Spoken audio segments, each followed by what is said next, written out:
usah dengerin apa kata orang. Yang penting kamu tahu maksud kamu baik, pikiran kamu baik, hati kamu baik. Lalu fokus ke situ aja, fokus ke impian kamu. Karena kita nggak bisa nyenengin semua orang.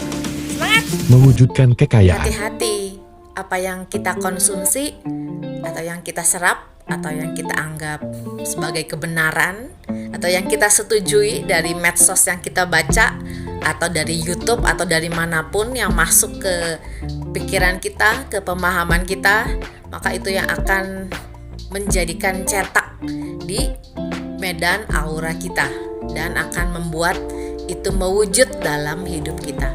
Banyak orang yang ngerasa susah dapat uang. Mereka berpikirnya harus kerja, harus punya usaha dan lain-lain. Tapi ternyata dari pengalaman saya, teman-teman bisa lihat di Instagram saya, Vita_mindset_trainer.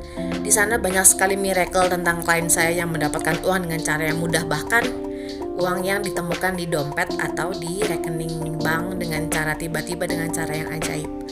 Nah, menurut saya dari semua pengalaman yang ada di situ, kesimpulan saya adalah ketika kita memperbaiki medan energi kita, medan aura kita, maka itu akan menjadi pembuka rezeki untuk kita, dan keajaiban berupa uang akan bisa mengalir jiwa raga kita juga, asal kita mau membuka pikiran dan membuka hati kita bahwa oke, itu dapat terjadi dalam hidup saya. Jadi hati-hati dengan apa yang kita masukkan ke diri kita. Kita percayai, kalau bisa ya mempercayai bahwa itu mungkin dan dapat mewujud dalam hidup saya, maka ya kemudahan energi uang akan mengaliri jiwa raga kita dan membuat itu menjadi kenyataan dengan mudah. Yang mau cara cepat, cara instan dapat uang, jadi kaya raya, bisa ikut kelas WA saya dan kita semua akan membuktikannya. Jiwaku mencintai jiwamu. Semangat! Ada tata kramanya atau sopan santunnya sebelum kita kasih masukan ke orang lain. Kita bisa tanya dulu ke dia, apakah dia memerlukan sudut pandang kita atau dia memerlukan masukan dari kita. Kalau tidak, ya jangan. Kalau misalnya dia bilang, iya saya butuh masukan dari kamu, baru kita kasih saran.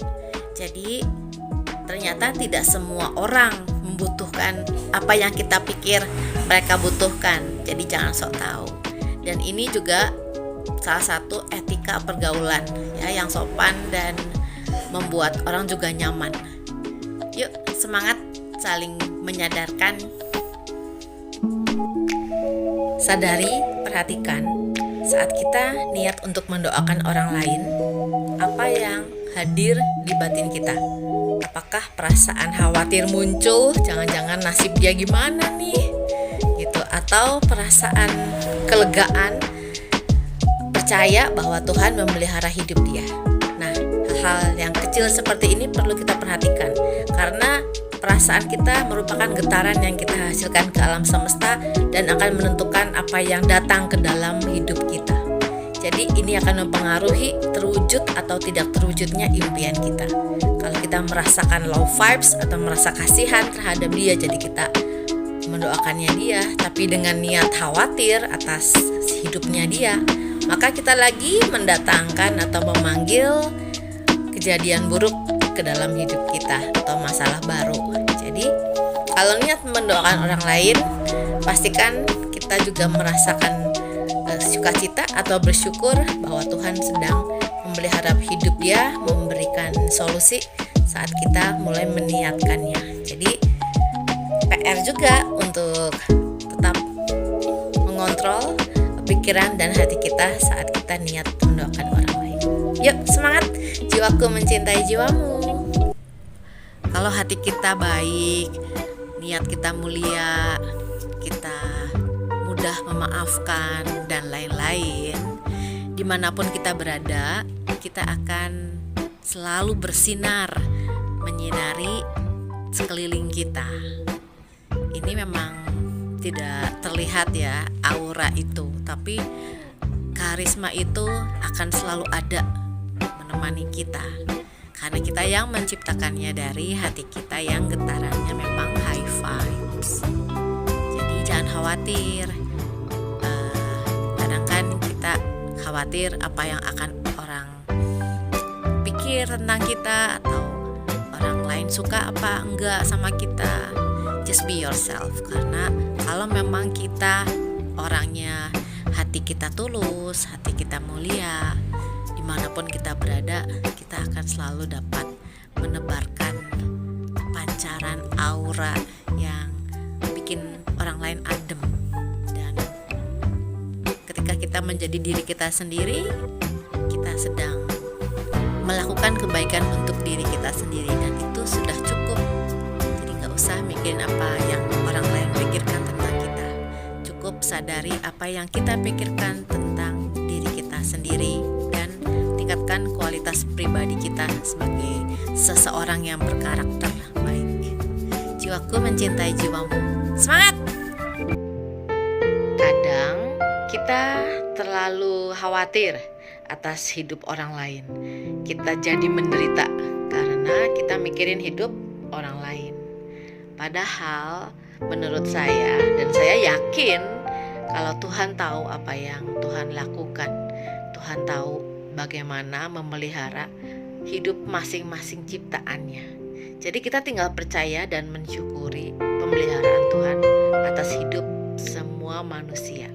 So fokus ke apa yang perlu kita betul-betul pikirkan dan kita bangun, yaitu hidup kita tanpa merasa perlu terbebani atau menderita karena kita terlalu mikirin atau kasihan dengan hidup orang lain. Tuhan tahu apa yang Dia lakukan. Semangat! Congrats ya untuk klien saya yang sudah dapat melunasi utang-utangnya 4,6 miliar. Jadi kalau misalnya kita punya utang atau ingin piutang kita dikembalikan, itu kan biasanya ada perasaan gak sukanya atau perasaan terbebani gitu.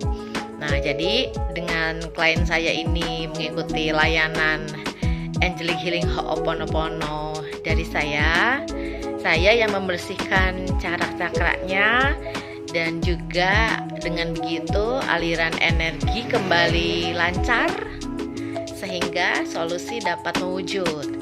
Saya juga mengenergize 5 impian dari klien selama 3 bulan. Jadi teman-teman yang ingin ikut bisa daftar ke admin saya. Lalu pertukaran energinya ada 350.000. Saya energikan selama 3 bulan, dan impian teman-teman akan saya tuliskan di alam bawah sadarnya teman-teman, sehingga itu akan tercetak di alam bawah sadar di medan energi teman-teman juga, sehingga mewujud. Terima kasih, jiwaku mencintai jiwamu.